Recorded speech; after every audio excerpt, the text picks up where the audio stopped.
Bien, mesdames et messieurs, bonjour à toutes et à tous. Je suis heureux, par l'intermédiaire de la presse, de m'adresser une nouvelle fois aux Françaises et aux Français avec quelques mots spontanés au moment où j'ai remis la démission du gouvernement. Être Premier ministre est une tâche difficile, sans doute encore un peu plus difficile en ce moment, mais on ne peut pas être Premier ministre lorsque les conditions ne sont pas remplies. Depuis 3 semaines, pourtant, j'ai tenté de bâtir les conditions pour lesquelles nous pourrions faire adopter un budget pour la France, pour l'État, mais aussi pour la sécurité sociale et répondre à quelques urgences importantes qui ne peuvent pas attendre 2027, l'élection présidentielle. Je ne veux pas toutes les citer, mais on le sait, sécurité du quotidien, les questions liées au pouvoir d'achat et au travail, la Nouvelle-Calédonie, les armées, dans un contexte international difficile, et tant d'autres sujets. Depuis 3 semaines, ma parole a été rare et j'ai tenté de construire un cheminement avec les partenaires sociaux, forces patronales, forces représentant les syndicats salariés, notamment sur des sujets qui avaient pu faire l'objet de blocages depuis maintenant de nombreuses semaines, voire pour certains sujets, je pense au travail, aux retraités, pardonnez-moi, à la pénibilité, aux femmes, aux carrières longues, des sujets qui sont parfois bloqués depuis plus de 20 ans et sur lesquels nous étions en train d'avancer sur des solutions concrètes, sur l'assurance chômage, sur le financement de notre sécurité sociale et permettre au fond des 2 manifestations qui s'étaient tenues dans le pays tout au long de ce mois de septembre, d'être capable de refaire vivre le paritarisme et la démocratie sociale. Ce temps, je l'ai aussi consacré avec les formations politiques du socle commun pour bâtir une feuille de route, mais aussi évidemment de l'opposition, puisque c'est elle qui décide en grande partie du sort et de l'avenir non seulement du gouvernement, mais aussi du pays à travers l'adoption ou non d'un budget.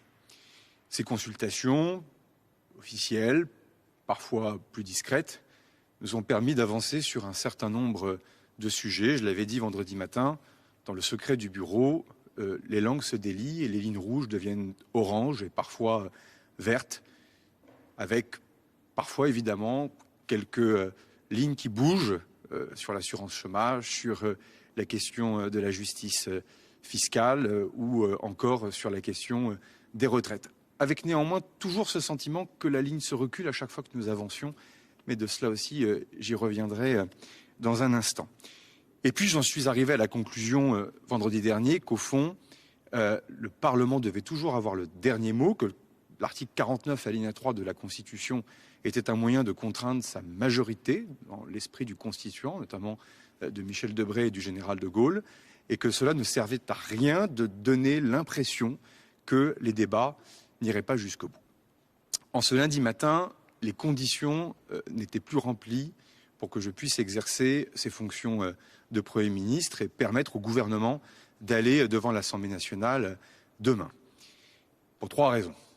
La première, c'est que précisément ces formations politiques ont fait mine parfois de ne pas voir le changement, la rupture profonde que représentait le fait de ne pas se servir de l'article 49 alinéa 3 de la Constitution. C'est-à-dire qu'au fond, il n'y avait plus de prétexte pour une censure préalable. En tout cas, il n'y avait plus de prétexte pour faire que les parlementaires refusent de faire leur métier de parlementaire, c'est-à-dire de discuter la loi, de l'amender et, le cas échéant, de voter ou non un texte. Et cette rupture, je le dis, elle a été soulignée par un certain nombre d'observateurs, d'acteurs de la vie politique, certains opposants d'ailleurs qui le demandaient historiquement, mais elle n'a pas permis ce choc de se dire on peut faire différemment et on peut construire les choses différemment.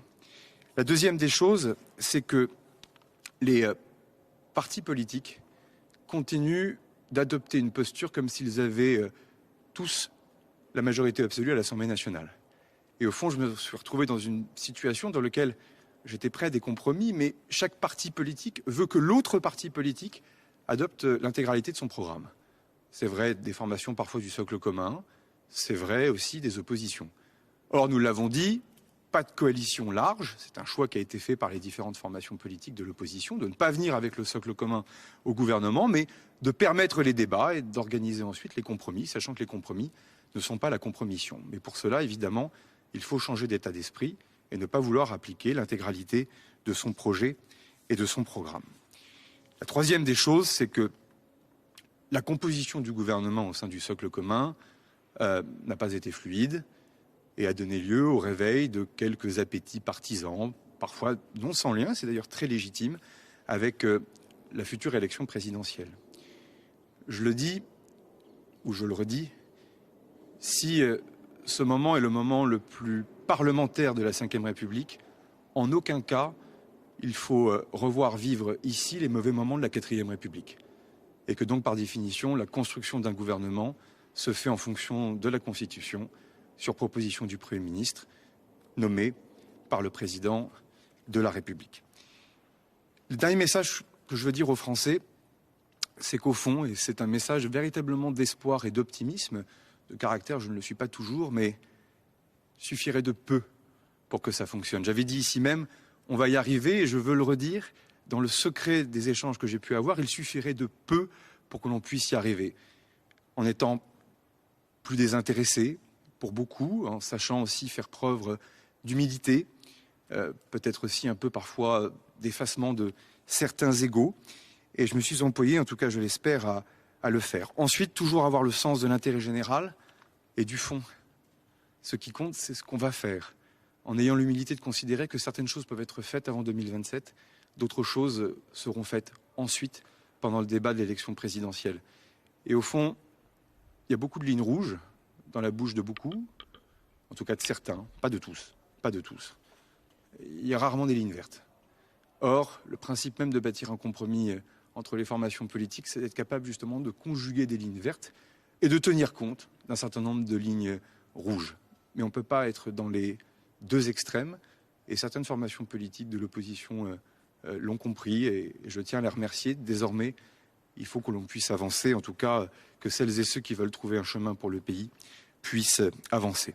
Et le dernier point, et je le dis avec respect, moi qui suis un militant qui, au fond, est gravi les marches de la méritocratie républicaine grâce à l'élection comme maire, comme président de département, comme sénateur, je suis un militant et j'ai du respect pour celles et ceux qui s'engagent, mais il faut toujours préférer son pays à son parti, et il faut savoir écouter ses militants, mais toujours penser aux Françaises et aux Français. Merci à toutes et à tous. Je vous remercie.